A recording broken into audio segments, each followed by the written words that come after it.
Le 29 juin, l'Église célèbre l'une de ses plus grandes fêtes, la solennité des Saints Pierre et Paul. Ces deux hommes, très différents par leur origine, leur caractère et leur parcours, ont pourtant été choisis par Dieu pour devenir les deux grandes colonnes de l'Église naissante. Leur témoignage, leur courage et leur fidélité jusqu'au martyre continuent d'inspirer les chrétiens du monde entier. Pierre naît en Galilée et exerce le métier de pêcheur. Un jour, Jésus l'appelle à le suivre et lui donne un nouveau nom, Pierre, ce qui signifie « rocher ». À partir de ce moment, sa vie est complètement transformée. Pierre devient rapidement le porte-parole des apôtres. C'est lui qui confesse le premier que Jésus est le Christ, le Fils du Dieu vivant. Jésus lui confie alors une mission unique. « Tu es Pierre, et sur cette pierre je bâtirai mon Église ». Malgré sa foi, Pierre connaît aussi la faiblesse. Durant la Passion, il renie Jésus à 3 reprises. Mais après la résurrection, il reçoit le pardon du Seigneur et devient un témoin courageux de l'Évangile. Paul, quant à lui, suit un chemin très différent. Né à Tarse, il est d'abord un adversaire des chrétiens. Convaincu de défendre la foi de ses pairs, il participe aux persécutions contre l'Église. Tout change sur la route de Damas. Une lumière venue du ciel l'enveloppe et il entend la voix du Christ. « Saul, Saul, pourquoi me persécutes-tu » Cette rencontre bouleverse sa vie.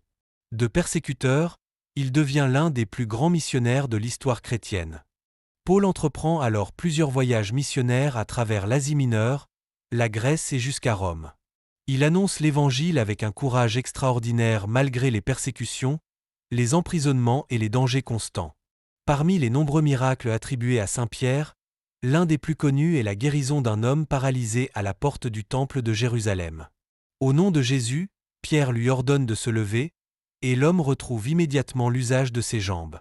La tradition rapporte également de nombreux miracles accomplis par saint Paul. L'un des plus célèbres concerne Tique, un jeune homme tombé d'une fenêtre pendant une longue prédication. Paul descend auprès de lui, prie avec foi, et le jeune homme revient à la vie. Vers les années 64 à 67, sous l'empereur Néron, une violente persécution frappe les chrétiens de Rome. Pierre est arrêté. Selon la tradition, il demande à être crucifié la tête en bas, se jugeant indigne de mourir exactement comme son maître. Paul, en tant que citoyen romain, reçoit une autre forme d'exécution. Après plusieurs années de mission et d'emprisonnement, il est condamné à mort à Rome. Il demeure fidèle au Christ jusqu'à son dernier souffle. Aujourd'hui encore, les basiliques Saint-Pierre et Saint-Paul-hors-les-Murs à Rome rappellent le témoignage extraordinaire de ces deux saints. Pierre représente l'unité de l'Église, tandis que Paul symbolise l'élan missionnaire vers toutes les nations. Saint Pierre et Saint Paul nous montrent que Dieu peut accomplir de grandes choses avec des personnes très différentes. L'un était pécheur, l'autre érudit. L'un a renié Jésus, l'autre a persécuté les chrétiens. Pourtant, tous deux sont devenus de grands saints parce qu'ils ont répondu généreusement à l'appel du Christ.